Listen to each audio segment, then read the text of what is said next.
So the next presentation in this AFNI series is learning by doing, or hands-on, in this case hands-on with the AFNI Graphical Interface, or GUI as it's usually called. So to follow along though, if you're going to do this in the comfort of your own home, requires installing AFNI. Here's a quick set of instructions on how to install AFNI. You install AFNI from going to this website that's listed here at the top. And you must include the Prep for Bootcamp step, which is another link on that web page. That will particularly include the data we use. After you get that set up, the data for this video and other videos should be in the directory created in your home directory, which is created in your home directory by the setup, called AFNI_data6/AFNI. In a terminal window, then cd into that directory, and then you can type the command AFNI to view the data sets. So the next slide, after that, the screen should look something like this. At the top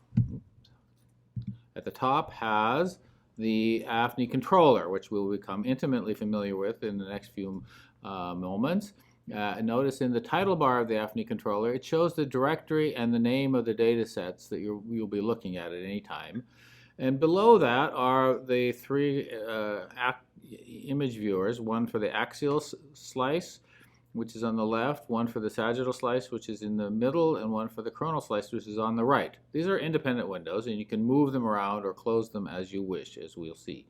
And also notice the crosshairs that intersect at the same focus point in all slice viewers, as we'll see in more detail in a moment.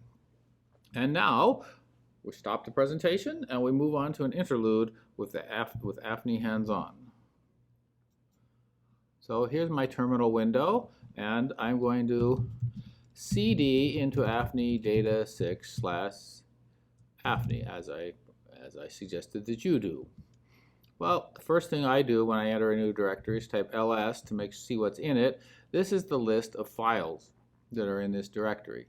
And you see in here a whole lot of files, many of which are file pairs, something plus orig.brick, and so you see a nat plus orig.brick, a nat plus tailoract.brick, EPIR1, and so on.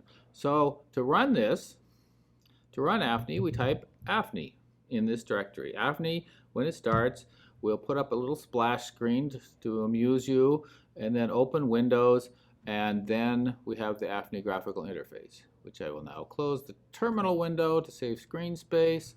I'll move these AFNI image windows out of the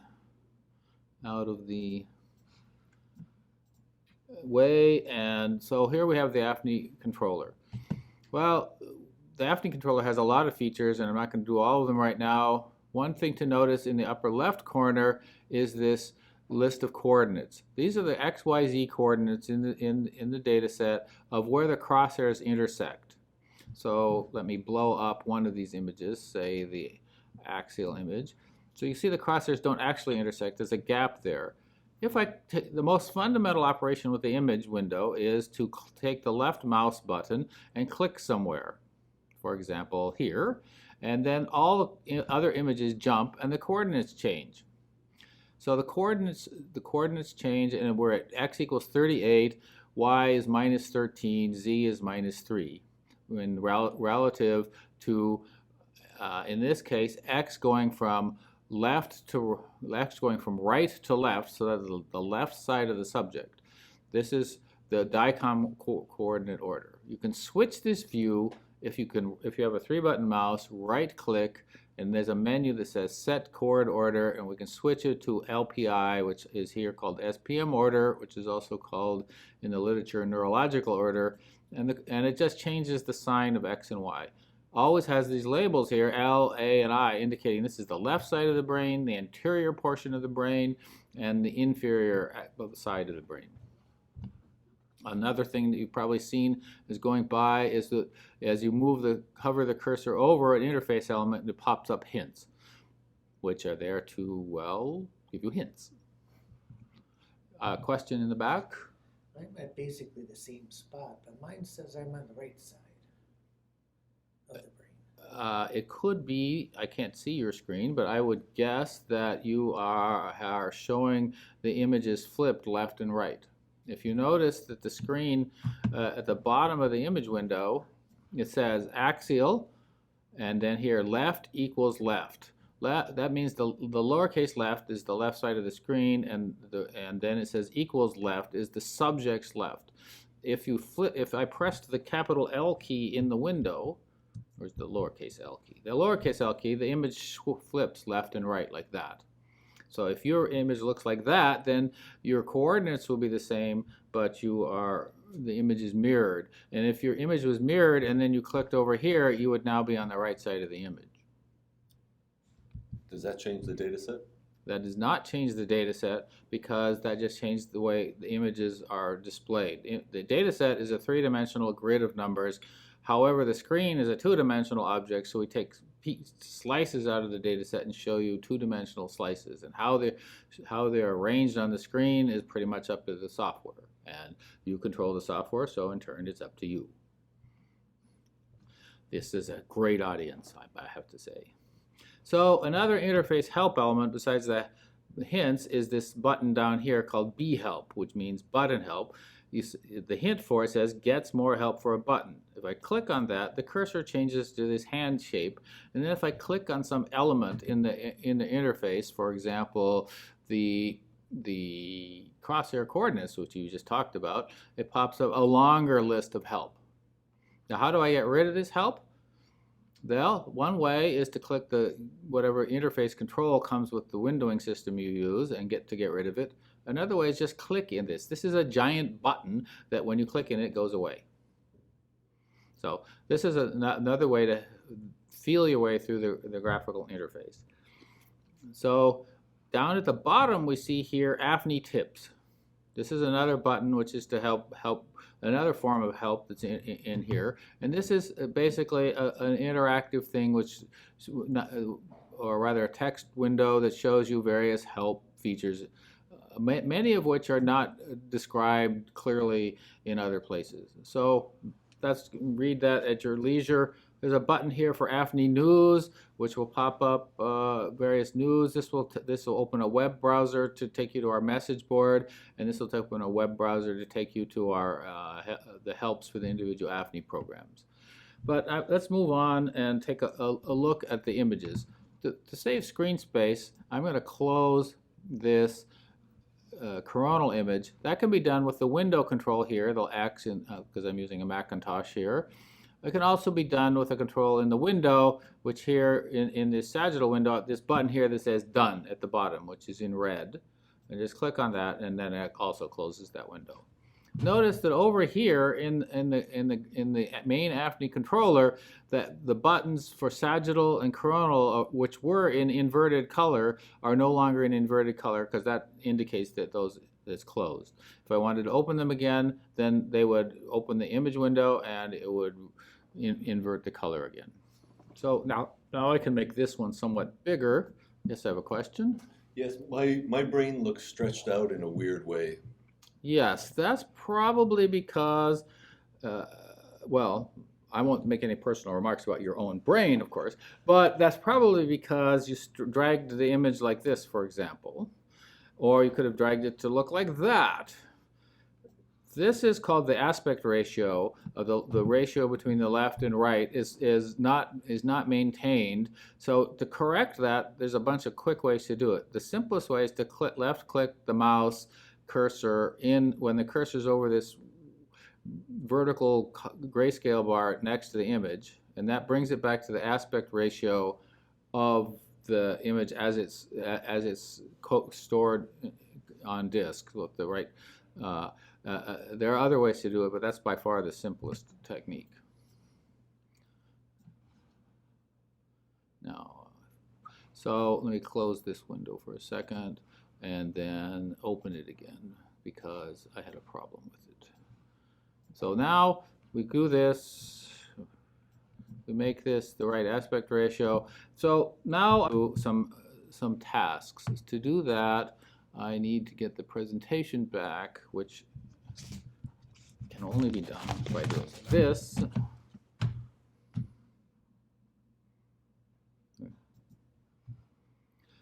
So here's a task for you. We did the button help button already. Okay, here's a task for you. Drag the image viewer very far away. Now, what does this thing tell you to do? Right click in the image button. Here, the axial image button. What happens then? Anyone have a result? It brought my image viewer back by the button. Yes, like that. I right click and it brings the image viewer back. And that's for if you lose an image window off the edge of the screen for some reason, or it gets buried somewhere, it'll bring it to the front of the screen and bring it back. Because that is one example of a feature created at the request of an AFNI user who had this problem. So that's a very easy interface element. Let's move on to the next one. We did that. Going the wrong direction. How do we do this? Now I have a question for you. Can you invert the image grayscale? That is, here's the image, and on the right side of the image there's a scale that runs from black at the bottom to white at the top, which means small numbers are black, large numbers are white. Can you find a way to invert this? And I'll give you a hint. Is some buttons along the right edge of the image viewer window. So, anyone find a way to invert this? Is swap another word for invert? Swap is another word for invert. Then I found the button. Yes. Give the man a gold star. When you get 1,000 gold stars, we'll give you a pat on the back. Can I have a raise? No. There. Swap is for inverting the color display, or inverts this bar, which now runs from white to black, and the numbers, now small numbers get shown as white. Remember, the data set is numbers, it's not colors. It's numbers which are turned into colors or grayscale for display. So if I move the cursor over this intensity bar, we see that the numbers are mapped from 0.5 to 1354, running from the smallest is now white to the largest is black. So what happens if a value in the data set is 2000? Then it would be displayed as the top value, which is, in this case, black, the top color value. If I click on swap again, now that would make a 2000 would get displayed as white. And if a number is below the bottom value, it's displayed as if it was the bottom value. These are good questions. I wish you had classes like this all the time. So, what's the next task I want you to try? Let's move on. Can you change the contrast or brightness? It's also buttons on the right side. Well, the button for doing that, contrast and brightness, are these arrow buttons that are below. They say C and B. C for contrast. If you click this up, it will increase the image contrast. And then you click the B button, brightness down, it will lower the brightness. One is multiplicative and one is additive, and I don't even remember which anymore. So there we change that. Now, of course, if you do this a lot, you can end up with the image looking pretty darn goofy and uselessly. So there's a button above that that says norm, which is not the name of a denizen of a bar in an old TV show. It is a button that returns it to the way the program started. But the C and B buttons are been replaced in a lot of their functionality by a trick taught to me by a radiologist that where if you the normal situation when you click the left mouse button is the crosshairs jump. Click the left mouse button down and hold it and drag the crosshairs left, not the crosshairs, the cursor left and right. It changes the brightness and the contrast if you go up and down. So which direction is which? I don't even remember, and I wrote the software that does this because you just wiggle the cursor around until the image looks like what you want it to be. And again, if you mess it up badly, there's always the norm button to save you. The next task that I'm going to charge you with is, can you figure out how to zoom in and out on the image? Any suggestions on how one might zoom in and out? No? No? Boy, I thought this was supposed to be a good class. Well, farther down there's a button that says Z. What's the first letter of zoom? Z. Zoom in, click up, and we zoom into a factor of 2. Once we're zoomed in, we can still control what part we see because there's a button below zoom that says pan, which is not the referred to Brad in the Romance languages, but refers to the concept of panning around the portal of view. So here we click on pan, and the crosshair, the cursor over the image changes to this hand shape, and you can drag with the left mouse button down the image around. And if you zoom back out, the pan button is disabled because there's nothing, as far as the world is concerned, there's nothing outside the box the data set comes in. We can zoom in to a factor of 2, factor of 3, and a factor of 4. That's as much as the program will zoom. There's no continuous zooming or larger scales allowed. Okay, zooming. Let's hope you can get better with the next one. Can you create a montage for these of images? So right now we're looking at one slice, but there are approximately 200 slices in this image. So in this data set. So what is there anything here that might let us create, say, a 3x3 montage? And I'll give you a hint since you're not snapping out the answer, and that is there's a button along the bottom. I see a button called Mont. Mont, yes, that is not a cask of Amontillado, that is montage. When you click on montage, it opens up a control panel, and a control panel that says across, down, spacing, border, and color. So across 3, down 3, that'll give us a 3x3 montage of slices. Let's just do that and click draw. Along the bottom we see quit, 1x1, draw, and set. Quit means just close this window. Draw means apply the choice and keep the window open. Set means apply the choice of the however we filled out this widgets and then close the montage controls. So we'll draw because we're going to keep it. So that doesn't look very exciting. I mean, these all look darn near the same. Well, that's because they're spaced 1 voxel apart, 1 slice apart, and the slices here are about 1 millimeter, which means that they're not very far apart. To change that, we can change the spacing. So we can change this, click on spacing menu and say, let's put them 10 slices apart instead of 1 slice apart, and then draw. And now we see something that's much more reasonable. To see what our slice coverage is, can open up a perpendicular image such as sagittal. And then we have here the crosshairs have now in that one mutated to show you what the slice coverage or what the physicists call slice package is.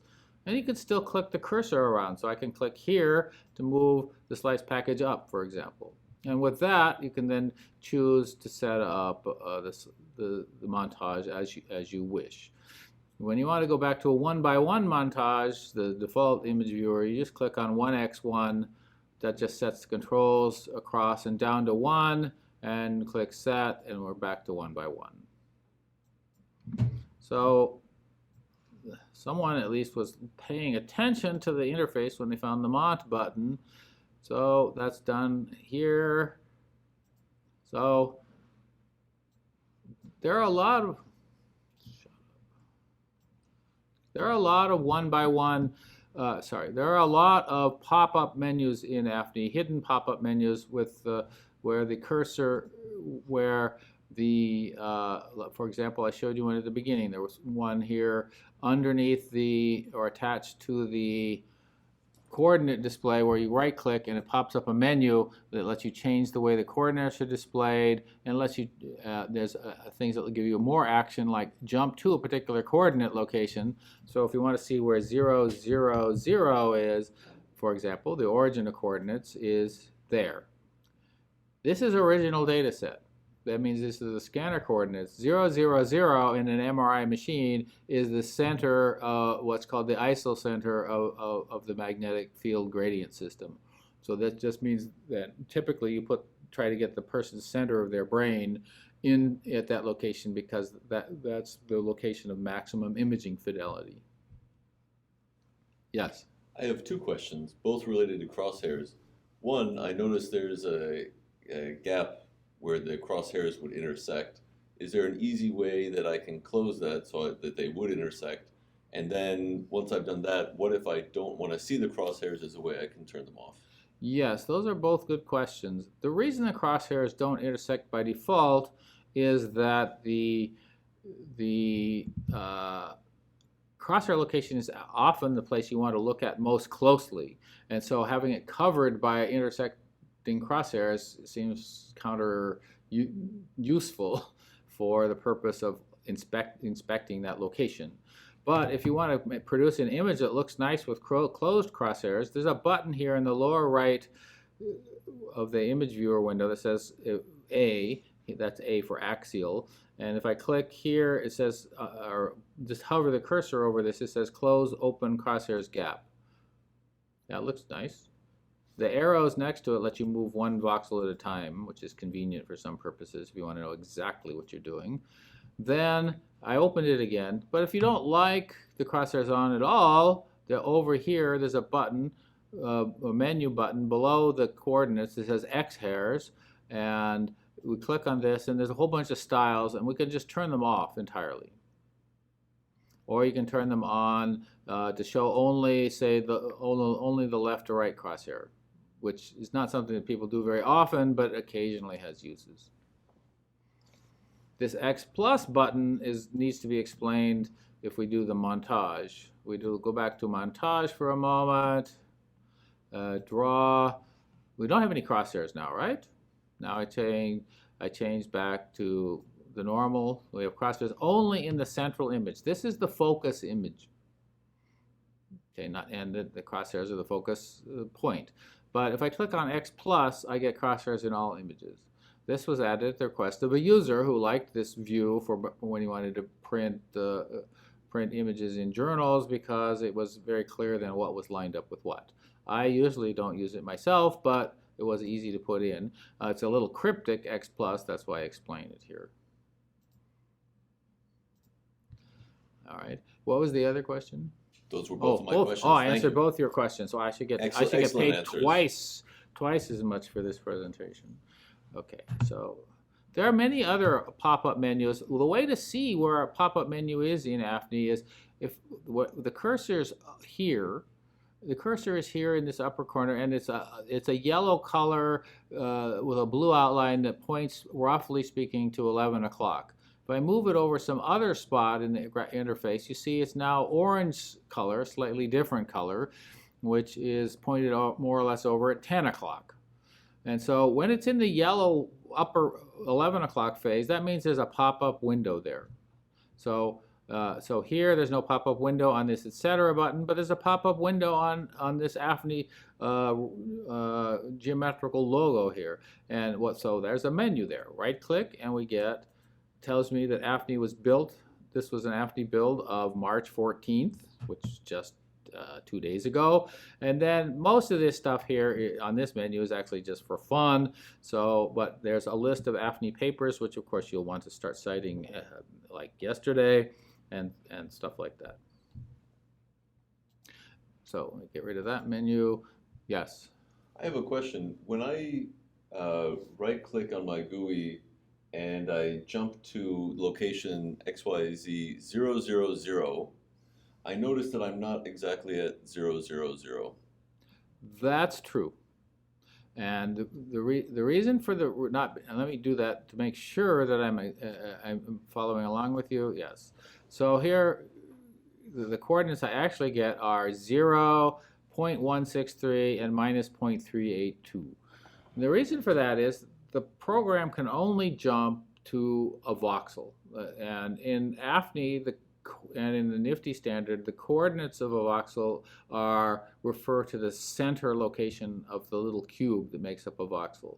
And in AFNI, you can only put the crosshairs and the focus position at the center of a voxel. So if the voxel grid doesn't actually have a voxel whose center is exactly at 000, then it will just jump to the closest location.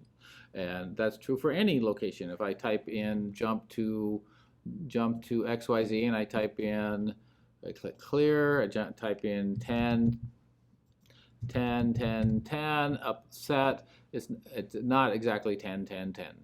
And it's almost very unlikely to be exactly anything you type because voxel sizes are usually not even multiples of integers. They're usually a little bit off for various physics reasons. Physicists, they always cause trouble. That's my experience. I don't know about your experience, but that's my experience. So that's answering those questions. So more right-click pop-up menus.